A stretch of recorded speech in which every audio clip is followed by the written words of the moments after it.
नमस्कार. आज पुन्हा एकदा सुनंदास किचन मराठी यूट्यूब चॅनलवर तुमचं अगदी मनापासून स्वागत. कसे आहात? बरेच असणार, बरेच राहा. आजच्या दिवस तुमच्या खूप खूप सुखा समृद्धीच्या आणि खूप छान मस्त आनंदाच्या आरोग्याच्या जाव ईश्वरचरणी प्रार्थना करते. व्हिडिओला सुरुवात केली लाईक करा, कमेंट करा. ज्या काही ताई नवीन असेल त्यांनी चॅनलला सबस्क्राईब करा.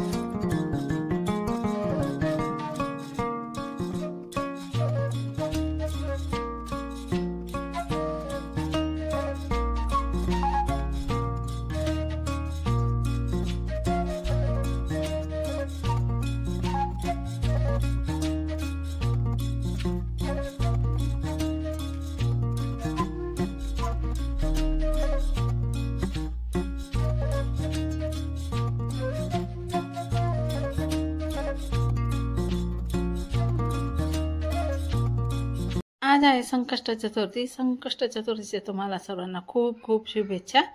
आज मी मस्तपैकी साबुदाण्याची खिचडी तुम्हाला इथं नवीन प्रकारची बनवून दाखवणार आहे. त्यासाठी आधी काय करायचे, आपल्याला शेंगदाणे भाजून घ्यायचे. आता मी ना 1 वाटी शेंगदाणे इथं भाजण्यासाठी टाकलेले आणि छान मस्त शेंगदाणे आपण इथं भाजून घ्यायचे. आता आपले शेंगदाणे भाजून झालेले मी आता गॅस बंद केला. एका ताटामध्ये आपल्याला काढून घ्यायचे आणि हा न्यू ताट आणलेला आहे मी खमण ढोकळा बनवण्यासाठी. तर आमच्या घरात खमण सर्वांना आवडतं ना, तर जास्तीचं बनवते मी. त्यासाठी मस्त असं मोठा ताट घेऊन आलेली आहे, म्हणजे एकच पात्रामध्ये आपलं काम होऊन जातं त्यासाठी. तर आता इथं 2 बटाटे घेतले मी, एक छोटा आहे एक मोठा आहे, आणि त्यानंतर हिरव्या मिरच्या घेतल्या थोड्या. आता बटाट्यांची ना आपल्याला साल काढून घ्यायची आणि अशा प्रकारे ना 1 बटाट्याची मी अशी साल काढून घेतलेली आणि त्याला आता आपण कापून घ्यायचं आहे. आधी धुवून घेणार आहे मी या बटाट्याला, म्हणजे आपले कापलेले बटाटे आहे ना काळे पडत नाही त्यासाठी. तर बघा बटाटा इथं धुवून घेतलेला आहे मी. आता आपल्याला ना याचे उभे काप करून घ्यायचे. आपण आहे ना छोटे छोटे तुकडे करून तर हमेशा टाकत असतो, पण असे उभे करून टाकून बघा तुम्ही, आपली साबुदाण्याची खिचडी ना खूपच छान लागते. तर अशा प्रकारे ना उभे काप कापून घेतलेले मी बटाट्याचे. आणि आपल्याला आहे ना आता हा बटाटा आहे ना एका प्लेटमध्ये काढून घ्यायचा. आता याला आहे ना धुवायची अजिबात गरज नाही, कारण की आपण आहे ना धुवूनच कापलेला आहे. आणि मधून असे कट करून घ्यायचं आहे आणि मग त्यानंतर असे उभे काप कट करायचे. आता एका प्लेटमध्ये मी टाकून घेतलेले. तुम्ही याच्याहून बारीक केले ना तरी सुद्धा चालेल. बघा एवढे बारीक मी केलेले आहे आणि लांब लांब काप केलेले आहे. अशा प्रकारे एका प्लेटमध्ये मी काढून घेतलेली आहे. त्याच प्रकारे आपल्याला आहे ना मिरच्या पण तळण्यासाठी कापून घ्यायच्या आहे. आणि मी तर हमेशा साबुदाण्याची खिचडी बनवते ना लाल तिखट टाकूनच बनवते मी, कारण की आमच्या घरात सर्वांना तसंच आवडते. आणि आता या मिरच्या आहे ना तळण्यासाठी कापते मी. तळलेल्या मिरच्या पण साबुदाण्याची खिचडीसोबत आम्हाला सर्वांनाच आवडतात.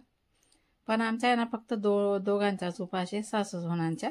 आणि या दोघांसाठी आहे ना मी पोकळ्याची भाजी आणि ज्वारीच्या भाकरी बनवल्या आहे. तर चला आता आहे ना गॅस पेटून कढई ठेवली, त्याच्यामध्ये आपल्याला थोडे वेफर तळून घ्यायचे.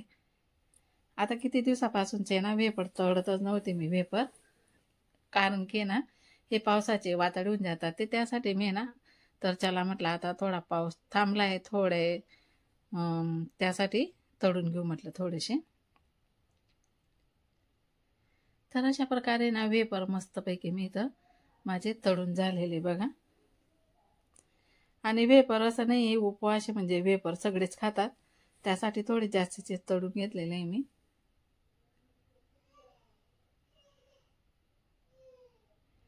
आणि आमची राशा झोपते ना, राशा मॅडम, तोपर्यंत आम्हाला सर्व काय पटापट आवरून घ्यावं लागतं. त्यासाठी मग कोणतंही काम आम्हाला आहे ना असं पटापटच करावं लागतं. आता सकाळ सकाळमध्ये ना देवपूजा पण छान झालेली आहे आणि जास्वंदाचं फुलच भेटलेलं नाही, त्यासाठी मी ना दारावरती चांदणीचं झाड आहे तेच फुल वाहून दिले देवघरात पण, देवांना पण आणि बापांना पण. आता संकष्ट चतुर्थीमुळे बापांना पण म्हणजे फराळीचंच नैवेद्य देणार आहे मी, दुसरं काहीतरी काही बनवणार नाही आहे. तर त्यासाठी म्हटलं चला पटापट करून घेते. आता वेफर तळले गेले, आता चकल्यासुद्धा तळून घेते मी इथं. आणि चकल्या पण बघा गेल्या वर्षीच्या चकल्या पण आणि वेफर्स आहेत तरीसुद्धा किती पांढरे शुभ्र आहेत, कारण यांची बनवण्याची स्टिक वेगळी असते मी यावर्षी सुद्धा तुम्हाला मी बनवून दाखवणार आहे. आणि ज्या ताईंना वेफर्स लागत असतील ना त्यांना सुद्धा मी बनवून देईल. तर बघा आता इथं आहे ना चकल्या पण माझ्या इथं तळून झालेल्या आहे. चकल्या आणि वेफर्स मी असे तळून घेतलेले आहे. आता तळून झालेले आहे वेफर्स पण.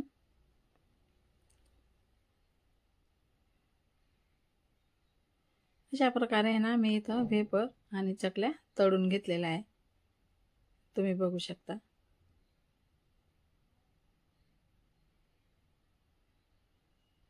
तर आपल्याला आहे ना इथं आता मिरच्या पण तळून घ्यायच्या आहे. वेफर चकल्या आपल्या आता इथं तळून झालेला आहे.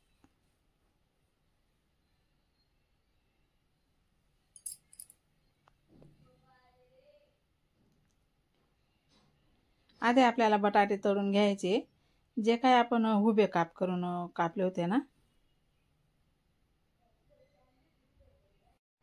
आता बटाटे इथं ते पण आपल्याला मस्तपैकी असं या तेलामध्ये मस्तपैकी फ्राय करून घ्यायचे.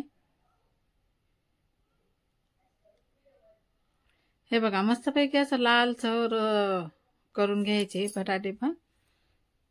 या बटाट्यांमुळे ना आपल्या साबुदाण्याची खिचडीची चव वाढते. आणि हे बघा मस्तपैकी असे बटाटे पण मी इथं मस्तपैकी फ्राय करून घेतलेले, हे उभे काप केलेले ते. आता आपल्याला आहे ना हे बटाटे पण काढून घ्यायचे एका प्लेटमध्ये. छान मस्त फ्राय करून झाले.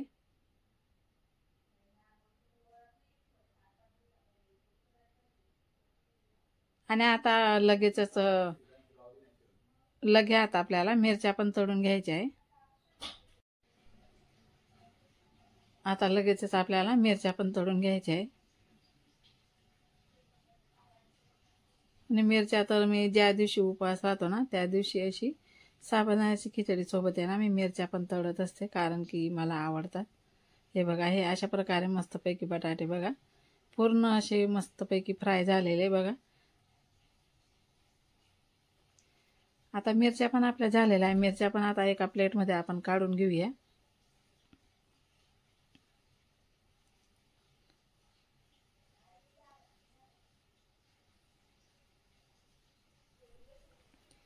आता मी ना थोडंसं मीठ लावून देते आणि निंबू लावून देते. मीठ आणि निंबू लावल्याने काय होतं, मीठ तर आपल्याला टाकायलाच लागतं, पण निंबू टाकल्याने काय होतं ना आपलं मिरचीची चव पण वाढते आणि मिरची तिखट लागत नाही. आणि निंबू आणि मीठमुळे ना छान चव वाढून जाते मिरचींची. अशा प्रकारे मिक्स करून घेतल्या आणि तुम्ही बघू शकता छान मस्त मिरच्या आपल्या तळल्या गेल्या आहे. मी आता साईडला ठेवते. आणि बघा वेफर्स चकल्या आणि मिरच्या सर्व काय आपलं तळून झालेलं आहे. तर चला आता मी ना साबुदाणे बनवून घेते. आधी ना बटाटे थोडेसे शिजवले होते. आता मी इथं तेल टाकलेले, थोडंसं जिरं टाकलं. जिरं चांगलं मस्त तडतडू द्यायचं. त्यानंतर आपल्याला इथं आहे ना बटाटे टाकून घ्यायचे. आधी बटाटे टाकून घ्यायचे, नंतर चटणी टाकायची. आधी जर चटणी टाकली तेलामध्ये, तेल आपलं तापलेलं राहतं आणि चटणी मग आपली जळू शकते. त्यासाठी आधी बटाटे टाकून घ्यायचे, त्यानंतर चटणी टाकते, म्हणजे अजिबात जळत नाही. आणि बघा तेल तापलेलं राहतं आणि आपली चटणी बारीक राहते, त्याच्यामुळे ना गॅस लगेचच बंद करून द्यायचा. आता आपले बटाटे पण इथं फ्राय झालेले आपण आता काढून घेऊया. आता आपल्याला इथं आहे ना साबुदाणे करून घ्यायचे. थोडंसं तेल टाकून घ्यायचंय आणि तेल टाकल्याबरोबरच मी इथं चटणी पण टाकून घेतलेली आहे आणि मीठ पण टाकून घेतलेलं आहे. ते स्किप झाला माझ्याने, सॉरी त्याबद्दल. तर बघा आता इथं ते जे काय फ्राय केलेले होते ते बटाटे आधी आपण टाकून घेऊया. त्यानंतर आपल्याला ना शेंगदाण्याचे कूट टाकून घेऊया. इथं जे शेंगदाणे मी भाजले होते ना त्याचे मस्तपैकी कूट करून घेतलेले. आपल्याला आता बघा 1 वाटीभर एवढी कूट टाकून घ्यायची. ते पण मस्त अशी फ्राय करून घ्यायचे. मस्त अशी फ्राय करून झाल्यावर आपल्याला आहे ना आता इथं साबुदाणे टाकून घ्यायचे. आणि हे साबुदाणे ना रात्रीच भिजत घातले होते मी. रात्री जर भिजत घातले ना साबुदाणे मस्तपैकी एवढे फुलून पण जातात आणि मस्त भिजले पण जातात, छान मुरले पण जातात. आता यांना आपण उलट पलट करून घेऊया. आणि चटणी टाकूनच मला तर कधी पण आवडतात साबुदाणे ना, मला कधीही चटणी टाकूनच आवडतात. हिरव्या मिरच्यांचे पण छान येतात, पण मला ना चटणी टाकून खूप आवडतात. मिरच्या फक्त खाण्यासाठी तळून घेते मी. आणि बघा बटाट्याचे काप किती छान दिसतात. हे बघा अशा प्रकारे आपले साबुदाणे ना इथं मस्तपैकी फ्राय झालेले.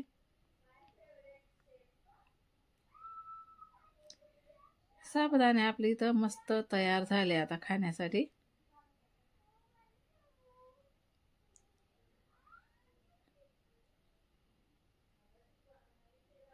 आणि आधी तर ना मी आता एक प्लेट बनवते.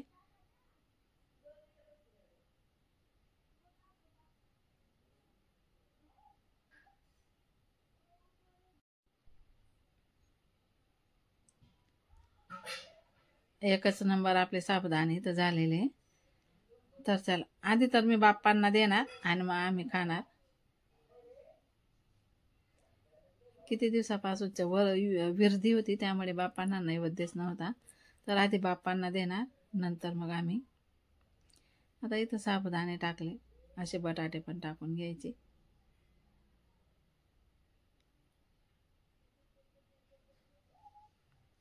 आणि चकल्या ठेवून घ्यायच्या. वेपर काय झाला ना, वेपर आमच्याने उष्ट केले गेले, म्हणजे खाल्ले गेले आधी, त्यासाठी मग बापांना काही दिले नाही, फक्त चकल्या दिल्या आणि मिरच्या दिल्या.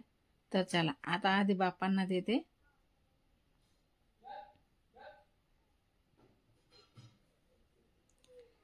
आता ही प्लेट बापांना ठेवते.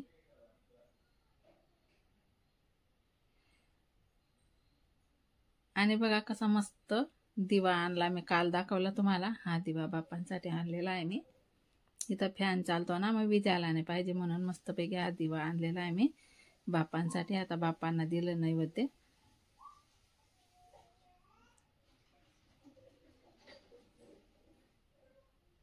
आता अजून एक प्लेट केली, आता अंशूला देते. चला बाय बाय.